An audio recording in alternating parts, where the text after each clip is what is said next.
That's right about your father's inheritance. Emily and I will take over all the remaining assets. My mother told me right after my father's funeral. To be honest, I had no intention of discussing the inheritance on the day my father passed away. However, Emily eagerly pushed the conversation forward with sparkling eyes. There's a will too. Look, Emily continued, proudly displaying the document. Just after Dad went to the hospital, Mom and I visited his room and had him write this. Dad immediately agreed to leave neither inheritance nor anything to you, sis. Dad did that? I asked, stunned. Yeah, he did, even though he always relied on you. I know it's harsh. It's pitiful for you, isn't it? But of course, Dad always found me more affable and favored me, Emily said smugly. No way, I started, but my mother cut in gleefully. You who have no job, we have no intention of giving you a single penny from the inheritance. We'll be enjoying a trip abroad, so prepare to leave this house by the time we return. Wait, how can I accept this? Why would such a thing happen? I tried to speak, but Mom and Emily retorted coldly. Be quiet. It's impossible for you to get anything from us now. Now that Dad's gone, we can finally act freely. Your role here is done, so leave immediately. All the sacrifices I'd made for Dad, all I'd done for him, and this was the result. How cruel. Giving everything for such an ungrateful father was pointless, even if I wished for their help. Now it's too late. Hearing those words, any remaining familial feelings toward my mother and Emily disappeared entirely. I couldn't accept what they said about my father, whom I deeply respected. Without expressing all I wanted to say to my mother and Emily, I calmly responded, I understand. I can't stay with you two any longer. I'll gladly leave. With that, I left my childhood home. My name is Ashley. I have a sister, Emily, who's 4 years younger than me. We're a family of 4 with our 2 parents. Emily's personality is similar to our mother's. She's affable but sometimes lazy. She often teases my father and me, who have more sincere personalities. Our mother, having a temperament like Emily's, felt especially fond of her. When we were children, it was evident she favored Emily over me. Whenever she met her friends, my mother would only take Emily with her, often leaving me at home. According to her, it's embarrassing to show plain and quiet Ashley to my friends. On the other hand, my mother was very proud of Emily, who was friendly and loved by everyone. Even with such a mother and sister, the reason I could live my days positively was because of my father. He valued my sincerity and loved Emily equally. I deeply appreciated and loved my father's fair attitude. Even after becoming an adult, the way my mother treated me remained unchanged. However, thanks to my father's presence, our household remained stable. But after my father retired at 65, an incident occurred at home. He tripped over a small step in the house and broke a bone. Although he tried hard with surgery and rehabilitation, his aging muscles didn't recover easily. As he spent more time bedridden and needed care, the dynamics at home changed. My mother and Emily became even colder toward him. Hey Mom, what do you think about this inn? Emily asked. Yeah, it looks good. The food seems delicious too. Maybe we should go with this one. My mother replied, looking at a guidebook. They chatted excitedly. What are you talking about? I asked. We're planning for a family trip, my mother answered with a hint of annoyance. But considering Dad's difficulty in moving around, isn't traveling difficult for him? I responded. Emily smiled and said, well, we're not thinking of bringing him in the first place. We plan to leave him at home. That's cruel. It would be hard for him if he's left alone. If Dad's not joining, I will stay home with him, I said. My mother and Emily just smiled at each other.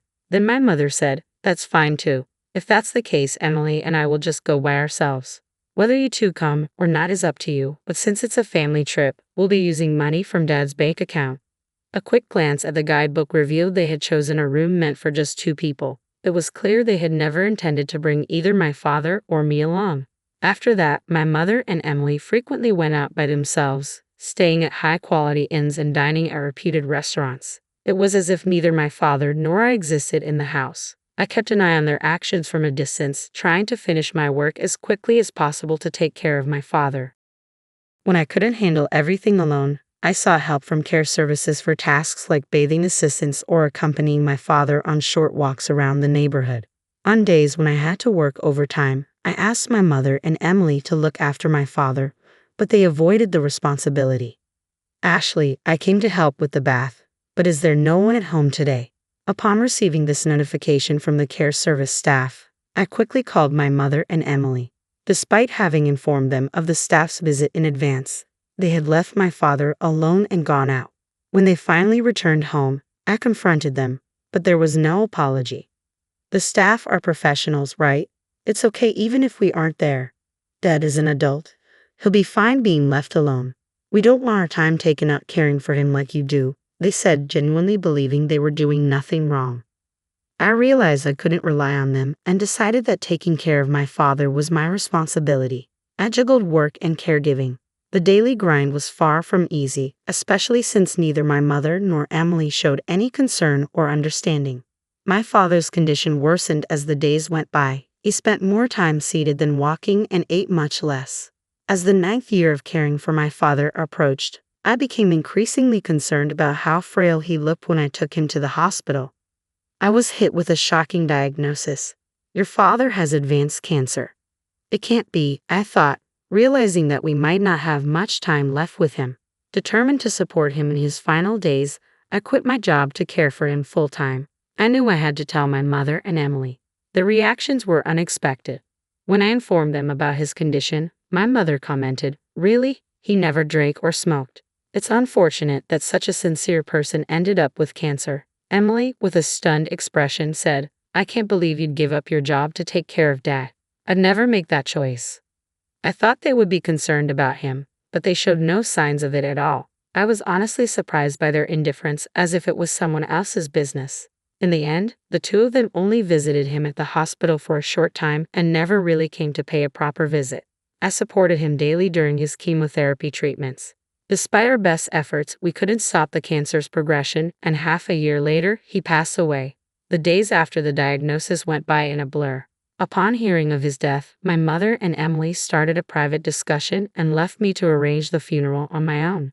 They disappeared somewhere, leaving me with no time to mourn my father, as I had to handle the funeral arrangements alone. As the funeral began, my mother appeared and began to deliver the chief mourner's speech. Despite having done nothing, she put on a face for the public. I was irritated by her behavior, but the funeral proceeded smoothly. Worn out as I headed home, I was invited to the living room by my mother and Emily, who had already returned, saying they had something to discuss. Without any consideration for my exhaustion, my mother abruptly declared, "Regarding your father's inheritance, Emily and I will inherit this house and all other assets." Frankly, I wasn't in the mood to discuss inheritance on the very day my father passed away. However, Emily eagerly chimed in, "We even have a proper will. Look," she proudly presented a document and began to explain. "Right after Dad was admitted to the hospital, Mom and I visited him and had him sign this.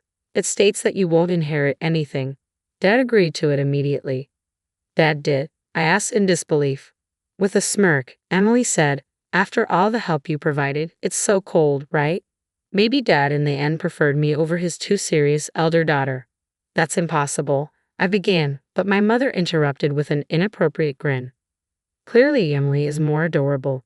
Though your father always stayed home and had no hobbies, he surely saved a lot. Mom even quit her job because of the inheritance, and I took some time off work to enjoy it for a while," Emily added. Before I could respond, the two of them continued their conversation. My mother then told me, "You, who have no job, won't get a penny from the inheritance. We plan to enjoy a vacation abroad for a while, so you should leave this place by then," my mother declared. I hurriedly countered, "Wait a minute, do you genuinely believe what you're doing is right? If that's the case." Without waiting for me to finish, both my mother and Emily firmly responded, "Shut your mouth. It's a waste of time trying to take the inheritance from us. With your father gone, we'll do as we please. Your role here is done. Please leave this house promptly." To think that after all I sacrificed for Dad, this is what I get. There was no need to go to such lengths for such an inept father. It's pointless to regret and think about it now. Hearing those words, any remaining bond I felt for my mother and Emily was completely severed. I couldn't forgive them for speaking that way about my beloved father.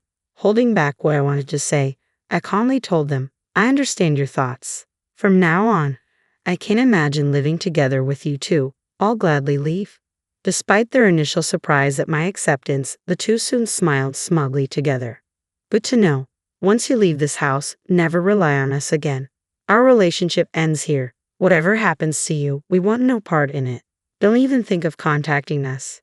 Receiving this intense sentiment from my mother, I packed only my essentials and left the house. A few days after the inheritance discussion, something unexpected happened. I received a call from my mother. My mother, who had claimed she would cut off contact with me, was suddenly on the phone, confronting me angrily. "What have you done? Where has all the money from your father's account gone? Why are you suddenly calling? Didn't you say you wouldn't contact me?" Silence. "This is an emergency. Return your father's savings immediately." "What are you talking about? I left the passbook at the old house. I have no way of accessing it after I left. But the money in the account is definitely gone. Such a significant amount of his savings couldn't have disappeared so suddenly. I found it suspicious when you managed to move out so quickly without a job," she snapped, assuming I had squandered my father's money. "Mom, hadn't you ever checked the account balance before?" "Huh? I haven't bothered with such things." "I see. If you had, you would have noticed that Dad's savings weren't that much to begin with." "What do you mean? His savings were? Where did his retirement money go?" "We used it for our wedding ceremony and the new house." "Wedding? New house?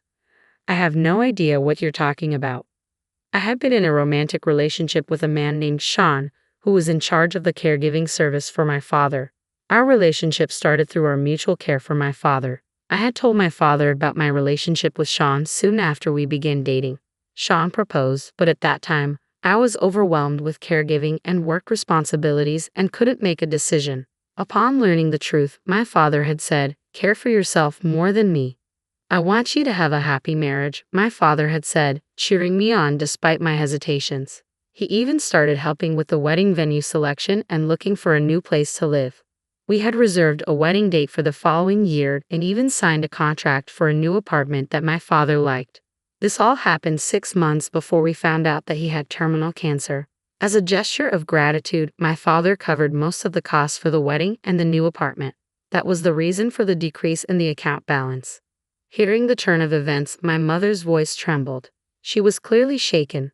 So there wasn't any inheritance for us to inherit in the first place.